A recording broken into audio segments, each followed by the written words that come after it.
Hi guys, আজকের পর্বে আমরা দেখাবো যে কিভাবে আপনি প্রাইমারি হেডারের অপশনগুলিকে ব্যবহার করবেন। তো গত পর্বে আমরা সাইট আইডেন্টিটি সম্পর্কে দেখেছিলাম, এরপরে এই পর্বে আমরা প্রাইমারি হেডার নিয়ে আলোচনা করব। তো প্রাইমারি হেডার বলতে কি বোঝায় এবং এটা কোথায় থাকে বা কি আসলে। তো আমরা এখানে ক্লিক করি, করার পরে দেখবেন যে এই যে হেডারটি রয়েছে, অর্থাৎ আমরা যে হেডারটি দেখতে পাচ্ছি এটাই হচ্ছে প্রাইমারি হেডার। তো এই প্রাইমারি হেডারের মধ্যে বেশ অনেকগুলো অপশন রয়েছে। তো চলুন আমরা এক এক করে দেখি। এখানে দেখুন লেআউট। তো লেআউটের মধ্যে তিন ধরনের লেআউট আপনি করতে পারবেন। প্রথমটা বর্তমানে সিলেক্টেড আছে, আমি যখন সেকেন্ডটাতে ক্লিক করব দেখবেন যে এই লেআউটটি চেঞ্জ হয়ে গিয়েছে।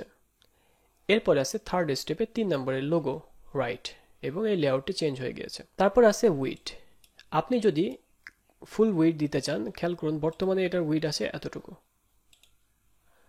তো আপনি যখন ফুল উইড দিতে চাবেন তখন ফুল উইডে ক্লিক করবেন, দিলে আমাদের যে ফুল উইড স্ক্রিন সেটা একদম ফুল উইড হয়ে যাবে। এখন আমরা যদি চাই যে না, আমাদের যে গ্লোবাল উইড রয়েছে সেটা দেব, তো সে অনুযায়ী সিম্পলি এখানে গ্লোবাল অর্থাৎ কন্টেন্ট ওয়াইডে ক্লিক করলে কন্টেন্ট উইড হয়ে যাবে।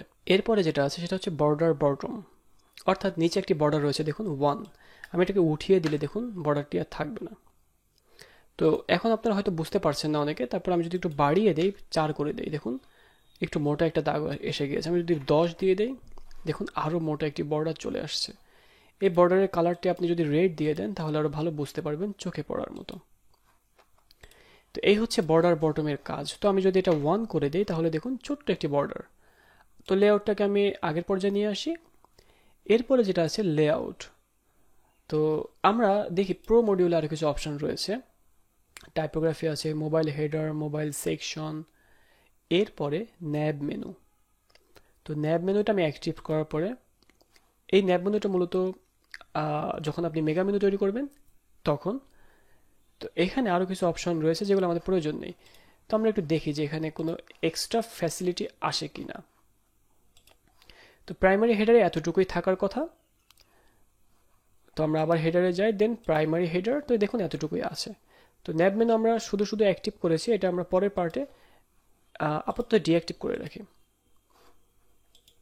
তো এখন আমরা যেটা করব, প্রাইমারি হেডার এতটুকুই, প্রাইমারি হেডারের আর তেমন কিছু নাই। তো আমি এবার রেসপন্সিভে আসি। এবার রেসপন্সিভে যদি আমি এখানে সিলেক্ট করি ট্যাব, তাহলে দেখুন যে ট্যাবে এরকম শো করছে। আমি যদি দিই এখান থেকে মোবাইল, তাহলে মোবাইলে এরকম শো করছে। তো আমি এখন যেটা করব, লেআউটটাকে এই ফরম্যাটে দিতে চাইলে দেখুন উপরে নিচে চলে আসবে, উপরে নিচে চলে আসছে। তো অনেকে এটা বুঝতে পারে না যেটা কিভাবে কাজ করে। তো আশা করি এটা আপনারা এখন ক্লিয়ার হয়ে গিয়েছেন। তো এই ছিল প্রাইমারি হেডার নিয়ে আলোচনা। পরের পার্টে আমরা প্রাইমারি মেনু নিয়ে কথা বলবো। তো সবাই ভালো থাকবেন। আল্লাহ হাফেজ।